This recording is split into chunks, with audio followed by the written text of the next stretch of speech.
గత 3 రోజుల క్రితం అనంతపురం జిల్లాలో సింగనమల దగ్గర సి బండమీదిపల్లి అనే విలేజ్ దగ్గర ఈ యొక్క రాప్తాడు నియోజకవర్గానికి సంబంధించిన మాజీ ఎమ్మెల్యే తోపుదుర్తి ప్రకాష్ రెడ్డికి అక్కడ టర్నింగ్లో ఏదో ఆయనకి లారీ కనపడి ఎస్ఆర్సి వాళ్ళది లారీ కనపడి ఆ లారీ ప్రమాదాన్ని ఆయన దాడిగా చిత్రీకరిస్తూ ప్రమాదం కూడా జరగలేదు, ప్లస్ ఆయనకి అదేదో టర్నింగ్ చేసుకునేటప్పుడు యూటర్న్ చేసేటప్పుడు లారీ ఎస్ఆర్సి అనేది కనిపించింది. ఎస్ఆర్సి అని అంటేనే ఆయనకి ఏం మనసుకు వచ్చిందంటే సురేంద్ర బాబు కళ్యాణదుర్గం ఎమ్మెల్యే కదా, మరి దీన్ని దాడిగా చిత్రీకరిస్తే బాగుంటుంది అని చెప్పి ఆయన దాడిగా చిత్రీకరించే ప్రయత్నం చేయబోయాడు. ఇది దాడి కాదు, కేవలము అక్కడ ఎస్ఆర్సి వర్కులు జరుగుతున్నాయి. ఈ జిల్లాలో అనేక ప్రాంతాల్లో ఎస్ఆర్సి సురేంద్ర బాబు కళ్యాణదుర్గం ఎమ్మెల్యే గారి వర్కులు జరుగుతున్నాయి. అందులో భాగంగా ఆయన వెహికల్స్ అనేక ప్రాంతాలకు వెళ్తూ ఉంటాయి. దాన్ని ప్రమాదంగా కాకుండా కేవలము దాడిగా చిత్రీకరించి మరి ప్రభుత్వాన్ని బదనాం చేస్తూ, మరి అదేవిధంగా ప్రభుత్వాన్ని ఇరకాటంలో పెడితే నాకు గన్మెన్లు తీసేశారు కదా ఈ మధ్య కాలంలోనే, ఆ గన్మెన్లు తిరిగి మళ్ళా పునరుద్ధరించుకోవచ్చు. మరి అదేవిధంగా హైకోర్టుకి వెళ్ళి మరి ఈ విధంగా నాపై దాడి జరిగిందని చెప్పి ఈ మీడియాలో వచ్చినటువంటి ఎలక్ట్రానిక్ మీడియాలో వచ్చినటువంటి ప్రెస్ మీట్లు కానీ, మరి పత్రికల్లో వచ్చినటువంటి ప్రింట్ మీడియాలో వచ్చినటువంటి ప్రెస్ మీట్లు కానీ ఆయన హైకోర్టు కేసు, హైకోర్టు ద్వారా కూడా దీన్ని మేము వెంటనే ఎమ్మెల్యేగా ఉన్నప్పటి నుంచి ఉన్నటువంటి గన్మెన్లని మరి ప్రతిపక్షంలోకి వస్తేనే తీసివేశారంటేనే దీన్ని కేవలం మా ఎమ్మెల్యే గారు శ్రీమతి పరిటాల సునీతమ్మ, పరిటాల శ్రీరామ్ వాళ్ళే తీయించేసినట్లుగా, వాళ్ళే గన్మెన్లు తొలగించినట్లుగా మరి పరిటాల సునీతమ్మను టార్గెట్ చేస్తూ అనేక సందర్భాల్లో మాట్లాడడం జరిగింది. ఇది అవాస్తవం. ఎందుకంటే ప్రభుత్వం గన్మెన్లు ఎవరికి అవసరము ఎవరికి అవసరం లేదనేది ప్రభుత్వం సూచాయిగా తెలుసు కాబట్టి ఇంటెలిజెన్స్ రిపోర్ట్ ఉంటుంది. ప్రభుత్వ పరంగా వాళ్ళకు ఉన్నటువంటి సమాచారంతో గన్మెన్లు తొలగిస్తారు. ప్రైవేట్ గన్మెన్లు ఉండొచ్చు, మరి అదేవిధంగా వ్యక్తిగత లైసెన్స్ ఉండొచ్చు, ఏంటి ఉన్నా కూడా ప్రభుత్వ అవసరాన్ని బట్టి రద్దు చేసే పరిస్థితి ప్రభుత్వానికి ఉంటుంది.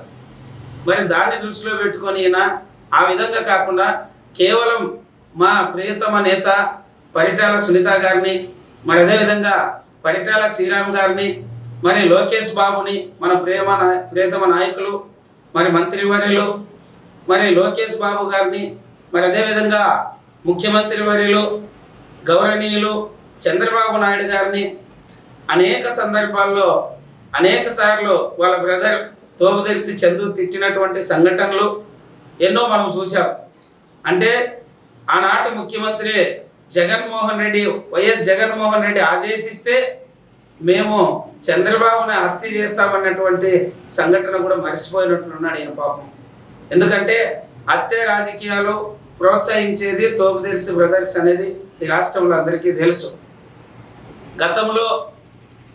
గత ఎమ్మెల్యే పరిటాల రవీంద్ర గారు మరి దివంగత రవీంద్ర బతికినప్పుడు తోపుదుర్తి ప్రకాష్ రెడ్డి ఎక్కడున్నాడు, తోపుదుర్తి చందు ఎక్కడున్నాడు, మరి వాళ్ళ ఆయన ఆత్మారామరెడ్డి ఎక్కడున్నాడు, మరి అదే వాళ్ళ బ్రదర్ రాజశేఖర్ రెడ్డి తెలుగుదేశం గవర్నమెంట్ పోయి 19లో అధికారంలోకి వైఎస్ జగన్మోహన్ రెడ్డి వస్తేనే రాప్తాడు నియోజకవర్గంలోకి వచ్చి ఆయన ఏమేమి కార్యక్రమాలు చేశాడు, ఆయన ఎక్కడున్నాడు అవన్నీ కూడా తెలుసు. అయితే ఇవన్నిటిని మర్చిపోయి ఆయన హత్య రాజకీయాలని పరిటాల సునీతమ్మ ప్రోత్సహిస్తుందని, పరిటాల శ్రీరామ్ యువ నాయకుడు హత్య రాజకీయాలని ప్రేరేపిస్తున్నారని చెప్పి ఈ మధ్య కాలంలో బాగా వాళ్ళ మీద అంటే ప్రత్యేకంగా వాళ్ళని ఎదుర్కోలేక ఈ విధంగా దాడులు చేస్తున్నటువంటి సంఘటనలు మనం చూస్తున్నాం. ఇది ఒక ఎత్తు అయితే, మరి అదేవిధంగా నిన్నగాక మొన్న ప్రెస్ మీట్లు పెడుతూ ఈ దాడిని పక్కదావ పట్టిస్తూ మరి ఎంఎస్ రాజుని మా యొక్క ఎస్సీల నాయకుడు, మన తెలుగుదేశం పార్టీలో రాష్ట్ర అధ్యక్షునిగా ఎస్సీసీల రాష్ట్ర అధ్యక్షునిగా ఉన్నాడు. మరి అదేవిధంగా చంద్రబాబు నాయుడు లోకేష్ మరి వారి యొక్క ఆదేశాలతో మడక్సిర ఎస్సీ నియోజకవర్గం అయినటువంటి నియోజకవర్గంలో ప్రత్యేకంగా ఎమ్మెల్యేగా వారిని కాంటాక్ట్ చేయమని చెప్పి ముఖ్యమంత్రి వర్యులు ఆదేశిస్తే మరి అక్కడ ఆయన గెలవడం జరిగింది. ఎస్సీ నియోజకవర్గం అంటేనే ఎస్సీలకు ప్రాతినిధ్యం వహిస్తున్నటువంటి ఎమ్మెల్యే కాదు, కేవలము ఆయన ఎస్సీగానే చూడడం లేదు, చూడకూడదు. ఎందుకంటే ఆ నియోజకవర్గానికంతా ఎమ్మెల్యే ఆయన్ని ప్రత్యేకంగా వ్యక్తిగతంగా విమర్శించడం చూశాం. అది ఎంత హేయమైనటువంటి చర్య, హేయమైనటువంటి మాటలు అంటే ఒక దళితుణ్ణి ప్రత్యేకంగా ఆయన అనేక పదజాలంతో మాట్లాడడం జరిగింది. ఏమయ్యా ఎంఎస్ రాజు, ఏకవచనంతో ఏమయ్యా ఎంఎస్ రాజు నువ్వు చెప్పుల షాపులో పని చేస్తూ ఉంటివి అని అంటే, పని చేయడం చెప్పుల షాపులో ఏమన్నా తప్ప? నిజంగా ఆయన ఆత్మగౌరవంతో బతుకుతూ ఆయన జీవన ఉపాధి కోసం ఎక్కడ పని చేసినా తప్పు లేదు. మరి ఆనాటి పరిస్థితుల్లో ఆయన ఎక్కడ పని చేసినాడో మాకు కూడా తెలియదు. పాపం ప్రకాష్ రెడ్డి నిన్న మీడియాతో చెప్పాడు, చెప్పుల షాపులో పని చేస్తున్నాం. సరే, ఆత్మగౌరవంతో బతకడానికి ఎక్కడ పని చేసినా తప్పు లేదని మేము అనుకుంటున్నాం. అంటే నీకు చెప్పుల షాపులో పని చేస్తే దళితుడు అనే ఒక కేవలం చిన్న చూపుతోనే, కేవలం దళితులు అంటే నీకు అంత అసూయనే అనేది మాకు అర్థమవుతా ఉంది. అంటే దళితులు అంటే నీకు ఎమ్మెల్యేలు కాకూడదు, మినిస్టర్లు కాకూడదు, రాష్ట్రపతులు కాకూడదు, ముఖ్యమంత్రులు కాకూడదు, ప్రధానమంత్రులు కాకూడదు అనేది నీ యొక్క ప్రధాన ఉద్దేశం. అంటే దళితుల యొక్క మనోభావాలను దెబ్బతీసే విధంగా నీవు మాట్లాడావు. ఇది గుర్తుపెట్టుకో ప్రకాష్ రెడ్డి గారు, నీకు ప్రత్యేకంగా చెప్తున్నాం. రాప్తాడు నియోజకవర్గంలో అత్యధిక జనాభా కలిగినటువంటి మాదిగలు ఎస్సీ ఎస్టీ బీసీలు ఉన్నారు. మరి అదేవిధంగా మాల సోదరులు ఎక్కువ ఉన్నటువంటి నియోజకవర్గం ఏదైనా ఉంది అంటే అది ప్రత్యేకంగా రాప్తాడు నియోజకవర్గం. మరి అదేవిధంగా సింగనమల, అదేవిధంగా మడక్సిర, కళ్యాణదుర్గం కూడా గతంలో. మరి ఈ విధంగా ఇంతమంది యొక్క జిల్లాలో ఉన్నటువంటి అనంతపురం ఉమ్మడి జిల్లాలో ఉన్నటువంటి దళితుల యొక్క ఆత్మగౌరవాన్ని కించపరిచే విధంగా ఎంఎస్ రాజు నువ్వు మాట్లాడడం జరిగింది.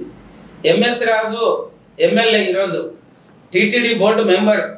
మరి అదేవిధంగా ఎస్సీ ఎస్టీలకు ప్రాతినిధ్యం వహిస్తూ తెలుగుదేశం పార్టీలో రాష్ట్ర అధ్యక్షుడు. మరి అదేవిధంగా ఎమ్మెల్యే అంటే 4 పోస్టులు ఏమైనా చేస్తే నీకేమైనా ఇబ్బందే? ఆయన ప్రియతమ నాయకులు ముఖ్యమంత్రి, మరి మంత్రివర్యులు నారా లోకేష్ బాబు గారు ప్రత్యేకంగా ఆయన యొక్క శ్రమను గుర్తించి, ఆయన యొక్క పార్టీ సేవలను గుర్తించి, ప్రతిపక్షంలో ఉన్నటువంటి అనేక ఇబ్బందులు ఎదుర్కొని, మరి ఆనాడు ఎన్నో కేసులు పెడితే కేసులను కూడా ఎదుర్కొని పార్టీ కోసం అండగా నిలబడినటువంటి దళిత నాయకుడు ఈరోజు ఆయనకు పదవులు ఇస్తే నువ్వు జీర్ణించుకోలేకపోతున్నావు. అంటే నీ యొక్క రెడ్ల యొక్క దురహంకారం బయటపడింది. అంటే రెడ్లందరినీ నేను అనడం లేదు, కేవలం ప్రకాష్ రెడ్డి నేను మాట్లాడినటువంటి మాటలు రెడ్ల యొక్క దురహంకారం కనిపిస్తూ ఉంది. నీ దురహంకారానికి పరాకాష్ట ఈ యొక్క ఎన్నికల్లో ఓడిపోవడం. మరి పరిటాల సునీతమ్మ మీద నువ్వు 3 సార్లు నిలబడితే ఏనాడయ్యా గెలిచిండేది? 3 సార్లు ఓడిపోయినావు. నీకు గుర్తుందో లేదో మరి మర్చిపోయినట్లున్నావు. మళ్ళీ ఈరోజు ఎమ్మెల్యేగా నువ్వు 19లో నిలబడితే ఏదో పాపం 3 సార్లు ఓడిపోయినాడు కదా, ఏదో ఇండ్లు అమ్ముకున్నాడంట, వాకిలు అమ్ముకున్నాడంట అని చెప్పి సానుభూతితో నిన్ను గెలిపించారే తప్ప ఇంకొక రకంగా నిన్ను గెలిపించాలని కాదు.